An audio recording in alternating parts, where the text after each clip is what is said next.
waxa loogu talagalay dadka cidiyaha baxsada kow iyo dadka cidiyaha cuno markay mashquulaan ama ay nervous yihiin ama ay fikirayaan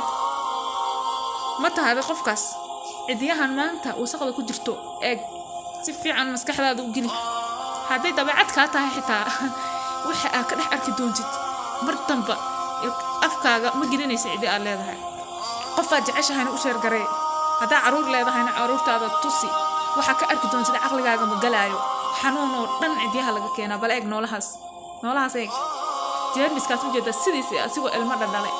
asigoo wixiisi ukuntiisa asigoo weynaade eeg cidiyaha in la iska jaraa fiican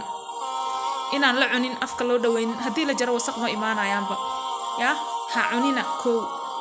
tan ugu muhiimsan ha la iska jaro yaan la baxsanin cidiyo ma fiicno qof aad jeceshahay muhiim ku